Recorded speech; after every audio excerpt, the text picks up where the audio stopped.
এই লোকটার কুকুর একটা পেঁচাকে হেল্প করার জন্য দৌড়ে যায় যাকে একটা বাজ পাখি অ্যাটাক করেছিল। লোকটা সিচুয়েশনটাকে দেখে তাড়াতাড়ি দৌড়ে যায়। পেঁচাটা জোরে জোরে চিৎকার করছিল, যেন মনে হচ্ছিল সে সাহায্য চাইছে। তবে এদিকে বাজ পাখিটাও লোকটার দিকে তাকিয়েছিল। তবে লোকটা কোনো মতোই এই পেঁচাটাকে বাজ পাখিটার হাতে ছেড়ে দিতে চাইছিল না, তাই সে বাজ পাখিটাকে ভয় দেখিয়ে উড়িয়ে দেয় ওখান থেকে। তবে দেখে মনে হচ্ছিল পেঁচাটা ইনজিওর্ড হয়ে গেছে এবং সে উড়তে পারছে না। তাই লোকটা পেঁচাটার রিকভার করার টাইম দেওয়ার জন্য তাকে বাড়ি নিয়ে আসে। লোকটার একটা বন্ধু এসে পেঁচাটার চেক আপও করে যায়। তবে তারপরে পেঁচাটা লোকটার দিকে এমন ভাবে তাকিয়েছিল যেন সে তাকে চেনার চেষ্টা করছে।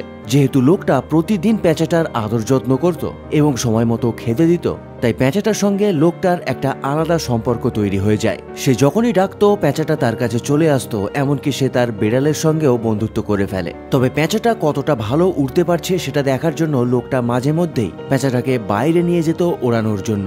সময়ের সাথে সাথে পেঁচাটা সুস্থ হয়ে গেলে লোকটা তাকে জঙ্গলে ছেড়ে দিয়ে আসে।